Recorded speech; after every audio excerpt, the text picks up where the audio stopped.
Hi, my name is Jason Chan from Banana Films.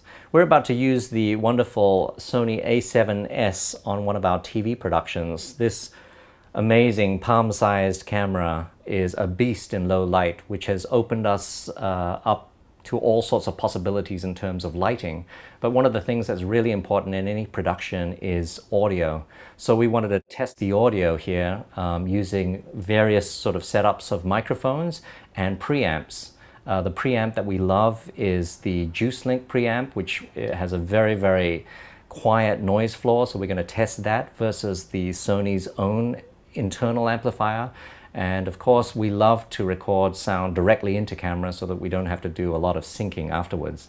We want to test several things, several microphones. One is the Audio-Technica ATR35S, which is a nice, cheap, wired lapel microphone.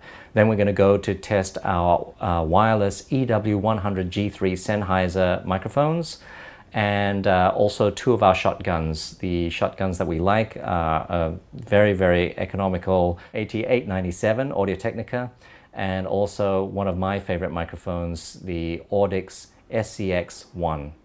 Let's test them out. So now we're testing the in-camera microphone with the audio level in camera set to 30. This is probably the highest you would want to set it to.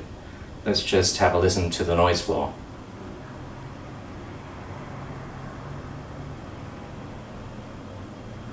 Okay, we're still testing the internal microphone of the Sony a7s.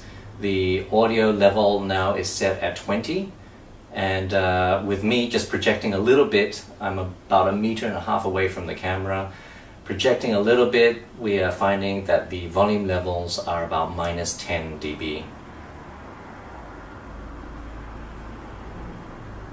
There's a car passing outside. Let's just listen to the noise floor.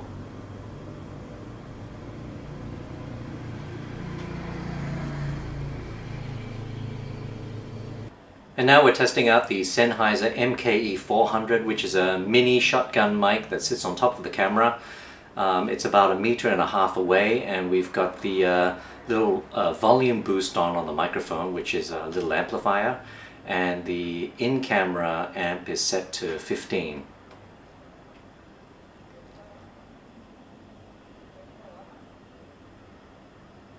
Now we're still on the MKE400 Sennheiser mini shotgun mic seated on top of the camera. This time we've used the negative switch, which means that it's not using any internal amplification. So we've bumped up the amplification in the Sony a7s to 20.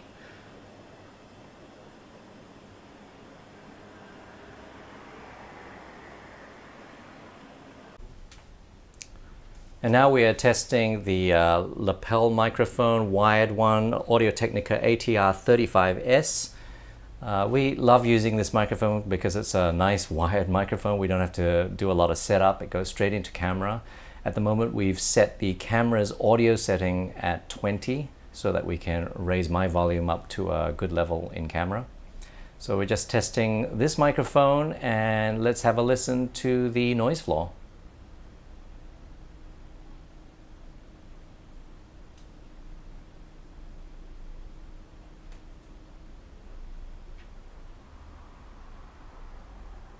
Okay, now we're testing the Sennheiser wireless mic, the EW100G3.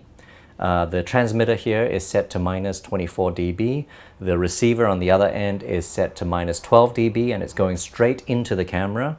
We're using the camera's amplifier at the setting of 10, just to get my voice up to a good level. So this is a test of what it's like to have the Sennheiser wireless mic going straight into camera, using a little bit of the Sony a7s's amp.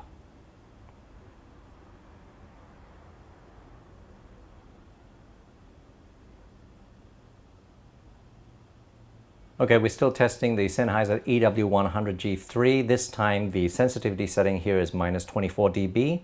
The amp setting on the other side on the receiver is -6. In camera, we've left it at 10. And the audio levels are fairly hot now, reaching about 75% in camera. So let's just have a listen to the noise floor.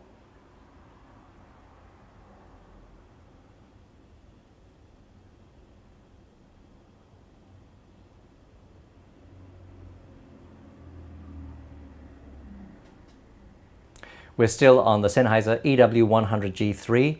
The transmitter is still set at minus 24 dB.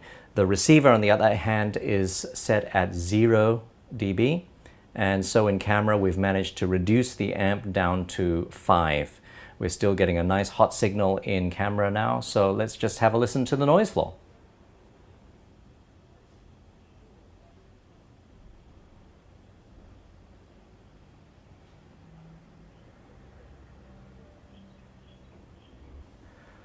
Once again, we're testing the EW100G3. This time we're going through the Juice Link, so we're using the Juice Link's amp. It should be a lot quieter on the noise floor. We have pumped up the amp so that we can get a nice hot signal around the 75 mark on the audio levels. And the audio amplifier in the Sony a7s has been pushed down to 1.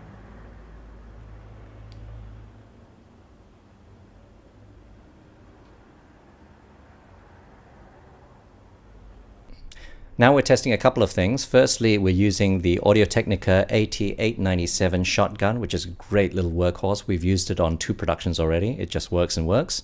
And it doesn't require phantom power. You can put a battery in here. We're also using the Juice Link as the amplifier because, of course, the Sony a7s won't take an XLR input. So XLR going into the Juice Link, and then a mini jack coming out of the Juice Link into the Sony a7s. Now, because we're using the amplifier in the Juice Link, we've turned the amp in the Sony a7s all the way down to 1. So we're testing the Audio-Technica AT897 with the Juice Link.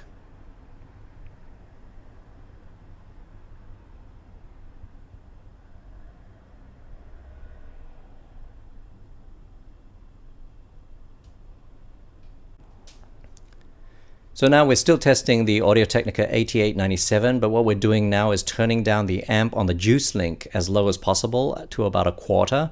And in the Sony a7s, we've pushed up the amp there to 15.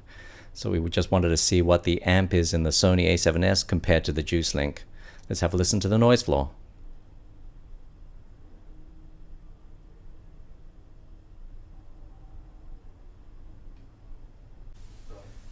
And we're still using the shotgun here, the AT897, this time going through the Juice Link at the very, very lowest level.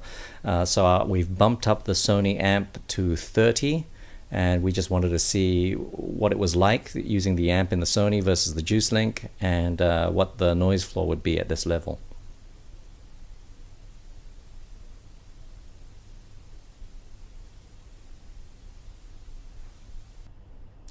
Now we're testing a favorite microphone of mine. It's the Audix SCXE1. It's a hypercardioid microphone. As you can see, it's tiny, beautiful, sweet sound, very sensitive indeed. It's going straight into the Juice Link, and so we're using the Juice Link preamp and then going into the Sony a7s. Sony a7s audio level is set at 1, and the Juice Link is set so that we're getting a nice hot signal in camera. Let's listen to the noise floor.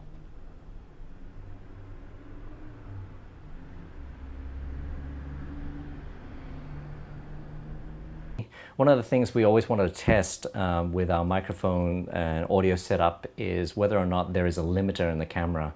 In the past, we've noticed that some cameras have limiters to, stop audio blowing out when you have a sudden increase in volume.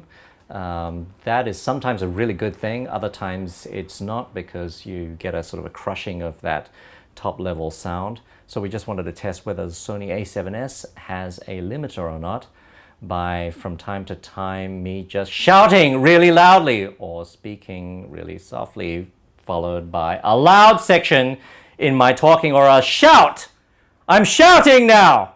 And if I shout, does a limiter kick in, or does it just peak and crush the sound? We'll see. So after all our audio tests, we found that the Sony a7s internal amplifier was quite good. In fact, up until the level of about 15 to 20, it was quite quiet. After that, it started to get a little bit hissy. So if you do need to do any interviews with a wired lapel microphone going straight into camera, or even the Sennheiser EW100G3 going into camera without an external amplifier, it works pretty well.